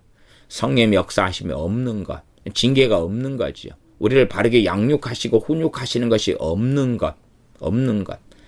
성경을 통하여 성령의 역사하심의 근원적인 걸 확인해야 되고 그리고 그런 성령 역사하심이 없는 사람들이 나는 성령 역사하심이 있다 그렇게 되면 안 돼. 있다 그렇게 하면 안 돼. 성령님의 역사하심 훈육과 징계를 제대로 안 받는 사람들은 성령님께서 이제는 꾸지람과 징계를 많이 하시겠어요? 안 하시겠어요? 많이 안 하시겠죠. 많이 안 하실 거예요. 또 마찬가지입니다. 꾸지람을 했는데 그걸 주님 안에서 복음 안에서 십자가 아래에서 그 꾸지람을 안 받는 사람들은 점점점 그 사람의 상황이 악화돼 가겠죠. 그러면 꾸지람을 하시겠어요? 안 하시겠어요? 안 하시죠. 왜? 사랑하시는 자니까. 꾸지람 하면 할수록 문제가 생겨버리는데 어떻게 할 거예요? 주님 십자가 빼고 자기 행위로서 꾸지람을 받아버릴 때는 해결책이 없거든요. 오히려 더 먼 데로 떠내려가는 일이 벌어지고 맙니다. 그러하면 우리에게 주님께서 요한복음 등을 통해서 말씀하신 성령님의 사역, 성령님의 일이 얼마나 있는가를 살펴야 돼요. 그것이 있는 것이 당연한 것. 나 그것이 없을 때가 문제가 되어지죠. 한편으로는 이제 그런 성령님의 그 사역이 있는 것도 꾸지람고 징계고요. 그 다음에 성령님께서 저를 깨닫게 해주시는 것, 그리고 성령님께서 진리 가운데 인도하시는 것, 내가 진리 가운데 살지 않는데 그게 없는 것도 징계일 거예요. 양자가 다 징계일 겁니다. 그러나 없는 것을 여기서 징계로 보기에는 이제 그럴 수도 있고 안 그럴 수도 있는 여지가 존재합니다. 성령 역사가 없는 것도 징계의 한 방편이다. 그러나 그것은 상당히 위험한 일이 되고 만다는 사실이에요. 그러니까 우리가 자녀가 너무나 말 안 듣고 꾸지람해도 말 안 들으면 이제 사랑함에도 불구하고 자녀에 대하여 이제는 내버려 두는 일이 생기죠. 완전히 내버려 둠이 아니라 지켜보는 거죠. 책임 있는 행동을 할 때까지 지켜보는 것. 그러면서 지켜보기 때문에 사실상 좋은 것들을 잘 공급하지 않습니다. 피자 같은 거나 치킨이나 용돈 같은 것 이런 걸 잘 주지 않아요. 잘 주지 않아요. 그러니 그런 것들도 징계에 들어가죠. 그러나 그것은 이제 이 자녀가 부모의 사랑하시는 자녀로 계속 남을 것인지 그렇지 않게 될 것인지의 기로에 서 있는 상황이 될 수 있습니다. 성령님께서 우리에게 역사하시지 않는다. 죄를 깨닫게 하시는 것, 그리고 은혜를 베푸시는 것 등등 여러 가지의 일들을 제대로 안 하시고 행하시지 않는다. 그것이 내게 제대로 그리스도인인 내게 없다. 드물다. 그러면 그것도 징계라고 이해하고 볼 수 있는데 상당히 좀 곤란한 상황에 내가 그 처지에 들어갔다.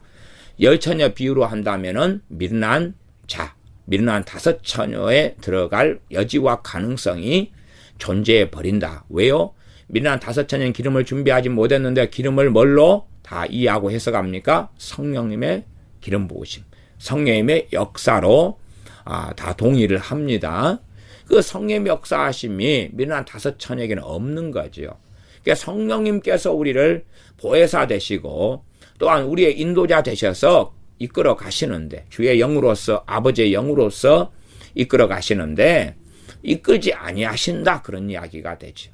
그러함에 성령님으로부터 오는 징계와 꾸지람과 경책이, 채찍질이 없는 것입니다. 주막 한편 달리는 말에게 채찍질을 하는 것처럼, 또 우리 일반적인 말에도 미운 자식 떡 하나 더 주고 이쁜 자식 매 하나 더 때린다, 그런 것처럼 이 채찍질이 우리가 주님 앞에 잘 살아가기 때문에 더 잘 살라고 그렇게 오히려 더 견책하시고 책망하시는데, 그런 것이 없다. 그것은 굉장한 문제가 되어집니다. 그래서 우리가 징계를 받을 때에 더욱더 공경해야 된다. 하물며 모든 영의 아버지께 더욱 복종하여 살려야 하지 않겠느냐. 우리에게 징계가 있다, 성령님께 죄를 깨우쳐 주심이 있다 그러면 아버지 하나님께 더 복종하고 더 공경하고 더 사랑해야 된다. 왜? 그것은 아버지 하나님의 사랑이시기 때문에 그렇다. 아버지 하나님의 사랑의 손길은 그것이기 때문에 그렇다라고 말씀합니다. 10절, 저희는 인간 부모, 육신의 부모입니다. 저희는 잠시 자기의 뜻대로 우리를 징계하였거니와 오직 하나님은 우리의 유익을 위하여 그의 거룩하심에 참여케 하시느니라. 이게 하나님 아버지의 징계는 우리의 유익을 위해서다. 우리의 유익을 위해서 하나님의 거룩하심에 참여하게 하시려고.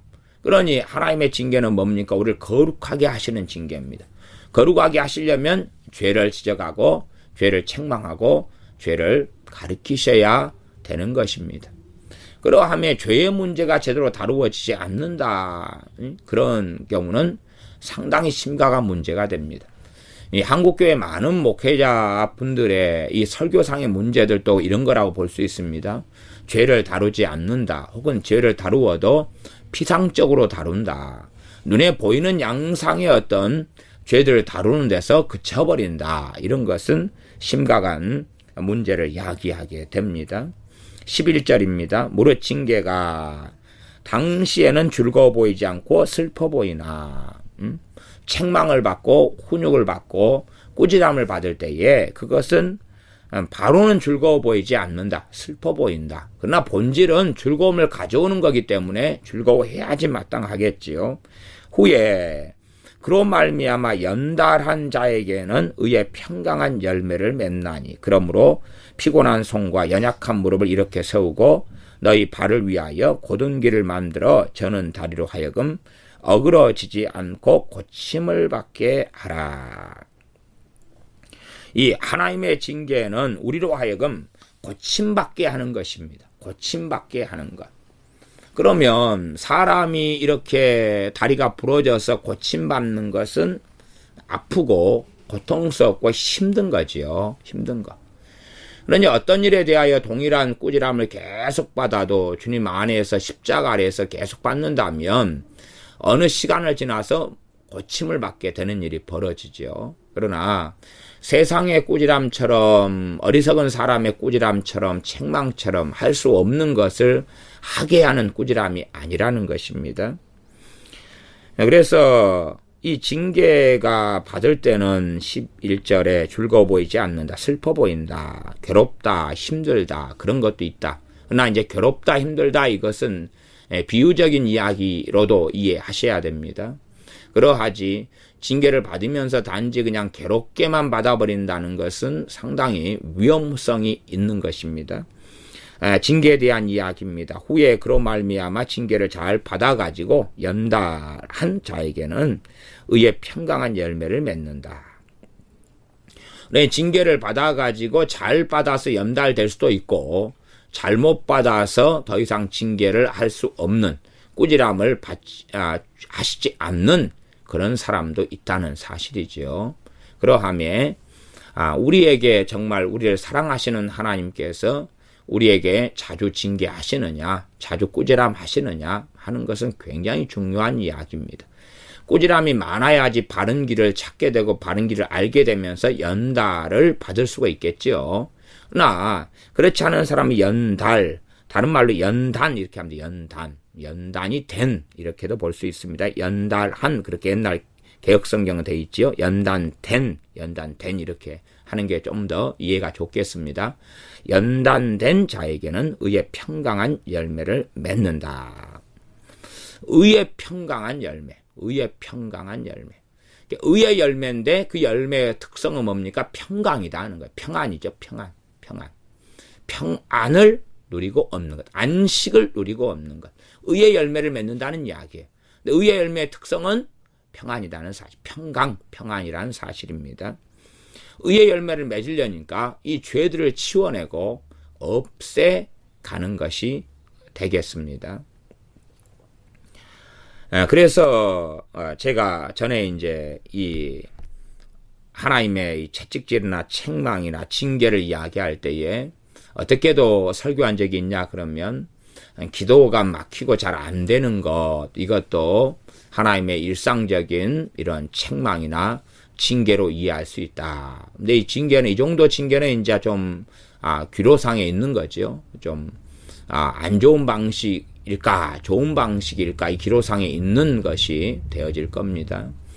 그런데 충분히 우리가 하나님과 멀어져 있는 상태에서는 성령님께서 우리의 기도를 도우시는 게 아니라 우리가 하나님께 다시 중심을 바르게 잡고 하나님 앞에 머물도록 시간을 주시는 거니까 우리의 기도가 잘 되어져 간다면 우리가 징계도 채찍질도 잘 받고 있으면서 성장해 가는 것을 알 수가 있고, 우리의 기도가 막힌다면 왜 하나님 기도가 막힙니까? 혹은 기도의 은사를 주십시오. 그렇게 돌파구를 뚫으려고 할 문제가 아니라 우리에게 하나님의 징계가 있다. 그러니 기도가 막힌 상태에서 그대로 있어서는 안 된다는 사실입니다.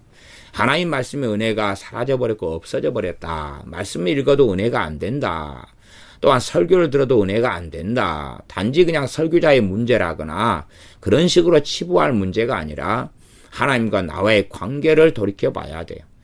설교를 들어도 은혜가 안 된다 그러면 그게 설교자의 문제고 내 문제가 아니라면 내가 성경을 묵상하고 읽을 때에 은혜가 있겠지요. 성령 역사하심이 있을 거고 점점 주님의 충만한 은혜 속에 들어서 살아가고 결과적으로 어느 때가 되면 의의 평강한 열매를 맺을 거다 그 말입니다. 그러나 설교도 은혜가 안 되는데 더불어서 성경을 읽어도 은혜가 안 된다. 그건 무조건 내 문제입니다. 무조건 내 문제예요. 그것도 하나님의 징계가 될 수가 있습니다. 그러지 하나님께서 가까이 하시면서 하는 가장 사랑하시는 자를 위한 징계는 말씀이 은혜가 되면서 말씀을 읽을 때 깨달아지고 알아지고 회개가 일어나는 것입니다. 이제 성령님께서 막 정말 역사한 사람들의 징계는 일상적으로 좀 다른 부분이 있습니다. 성령님께서 이제 막 놀랍게 역사하실 때는 이제 기쁨과 평안이 있다가 그러다가 이제 우리가 좀 다툼을 일으키거나 분노를 내거나 짜증을 내거나 미워하거나 그리 되면 그 기쁨과 평안이 어찌 됩니까? 없어져 버리죠. 이게 징계죠. 징계. 그러니 이런 경우는 이제 성령님으로 충만한 사람이나 그 기쁨 속에 살아가는 사람이 아니면 그런 징계를 잘 모를 겁니다. 그래서 그런 경우의 징계가 사실은 가장 좋은 징계입니다. 우리가 사람하고 다투고 짜증내고 죄짓고 그러면 주님의 기쁨과 평강이 사라져버려요. 그 다음에 이제 일정한 시간이 지난 다음에 다시 나타납니다. 왜? 성령 충만은 회복력이 있기 때문에 그래요. 그러나 일정한 시간이 지나 나타나기 전에 우리에게 뭘 하기를 원하십니까? 회개하기를 원하십니다. 회개하기를 원하셔요. 그래서 잘 회개된 경우는 금방 다시 회복되고요. 회개가 제대로 안 된 경우는 다음날 자고 일어나서 회복이 됩니다. 그러나 그 성령의 역사하심이 그대로 회복되는 건 아니에요. 사실은 미묘하게 약해집니다. 미묘하게 약해져요. 성령님의 충만을 받았다가 다 까먹어버리는 사람들은 그렇게 성령님께서 이 잠깐 동안 그 평강을 거두시고 기쁨을 거두시는 게 책망인데요. 그것을 잘 회개로 나아가지 않은 사람들. 그러나 다음날 되면 회복되니까 아무 문제 없구나 라고 착각합니다. 그러나 표시가 처음에는 잘 안 날 뿐이지요. 이게 반복되어져 갈수록 이제 앵꼬 상태, 다 없어져 버린 상태가 되는 것을 압니다. 그러니 어떤 사람은 담대할 수도 있어요. 왜냐하면요, 이제 부부싸움을 대판했어요. 막 증오심 가운데, 미움 가운데, 과거의 상처가 생각난 가운데 했어요. 그러니까 주님의 평강이나 그 은혜나 기쁨이 다 사라졌어요. 그래서 아이고, 하나님이 이 죄를 지었기 때문에 날 버리셨는갑다 등등 생각하다가 그래도 회개를 안 할 수가 있어요. 낙심이 찾아와가지고. 나 다음날 아침이 되니까 회복이 돼 있는 거예요. 이래도 되는갑네. 이렇게 부부싸움 대판해도 다음날 자고 나니 이렇게 회복되잖아. 오이 괜찮구나. 이렇게 담대하게 생각하는 사람들은 얼마 지나지 않았어. 몇 주간 지나지 않았어. 다 까먹어버릴 수 있어요. 다 까먹어버릴 수 있어요. 그러나 이제 징계를 받은 다음에 평안이 사라지죠. 평안이 사라지는 게 징계의 일반적인 것입니다. 제가 그래서 징계 일반적인 것 지금 계속 설명해 오고 있습니다. 성령 역사로 죄가 깨달아지는 것, 그 다음에 이제 징계가 아주 안 좋은 방식으로 터닝하는 위치에서는 기도가 안 된다, 말씀의 은혜가 안 된다, 이런 것입니다. 그리고 오히려 이제 일반적인 우리가 성령님께 죄를 깨닫게 하시는 거나 의의 심판에 대해 알리시는 이런 거 일반적인 것과 함께 가는 것은 평안을 확인하면 됩니다. 주님의 평안이 사라진다 그러면 징계예요. 징계. 그러나 평안은 다시 돌아올 거예요. 그러나 돌아오기 전까지 이걸 잘 다루어야지 주님 주신 평안이 더 강해질 수도 있고 아니면 그 전의 평안과 같은 수준에서 돌아올 거예요. 그러나 그렇지 않으면 분명히 평안은 돌아올 터인데 실상은 여러분이 메시 실린더나 아니면 눈금 저울이나 잘 갖다 놓고 평안 무게를 달아보셔야 돼요. 그 앞에 평안 무게를 달아놓으신 다음에 적어놓으세요. 이게 얼마다 적어놓고 그 다음에 이제 우리가 징계가 오고 하나님의 책망 꾸절함이 오고 이게 구체로 음성으로 들리는 게 아닙니다. 그렇게 생각하면 곤란합니다. 그래서 니 왜 이런 잘못을 했느냐 그렇게 들리기를 바라니까 성경을 잘못 해석하는 성령의 역사하심을 이해하지 못하니까 징계와 깨달음은 성령의 역사를 통해 오는 것입니다. 그래서 성령님께서 평안을 주시는데 이 평안이 사라져요. 그러면 징계가 온 것입니다. 그런데 그 다음에 징계가 꾸지람이 끝난 다음에 평안이 회복되는데 이 무게를 달아보거나 매스 실린 데 넣어서 질량을 측정해 보면 미묘하게 차이가 난다 그 말이에요. 미묘하게 차이가 나거나 어떨 때는 한 눈금이 확 줄어들어 버리는 경우도 있어요. 그러면 징계와 꾸지람을 우리가 경히 가볍게 여겼구나. 가볍게 여기지 말라. 그랬는데 주의 징계하심을 경히 여기지 말라. 가볍게 여겼어요. 소홀히 해버렸어요. 그러면 이제 문제가 생기게 됩니다. 그때 되면 평안이 약해지죠. 근데 이러한 일이 한참 반복돼 버리면 우리 주님을 믿는 사람인데도 평안이 없어요. 이제 그 정도 가면 심각한 자리에 서게 된 겁니다. 심각한 자리에. 그런 사람에게 이 성경 말씀의 징계나 꾸지람을 해당시키기는 어려워요. 히브리서 12장이나 잠언 3장의 징계와 꾸지람을 해당시킬 수는 없어요. 최소한 주님 주시는 평안을 누리고 있는 사람들에게 하는 이야기.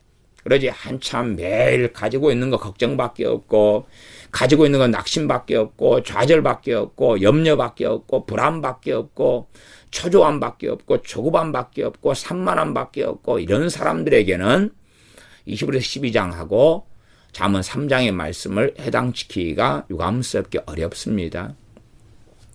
해당시키려고 해도 여러 과정을 거쳐가지고서라야 해당시키니까 다시금 주님 앞에 서서 바른 주님의 우리의 어린 자녀를 부모가 잘 훈육하고 양육하면서 꾸지람하고 책망하는 그런 것처럼 그렇게 가출하지 않은 상태, 집 나가지 않은 상태, 부모 품 안에 있는 상태처럼 들어와서 주님의 위로, 성령님을 통하여 주시는 위로와 평안과 기쁨과 감사와 즐거움 속에 살면서 자녀로서 하는 꾸지람과 책망을 받으면서 하나님의 거룩하심에 참여케 하시며 의의 평강한 열매를 맺게 하시는 그 은혜와 사랑 속에 들어야 합니다. 기도하겠습니다.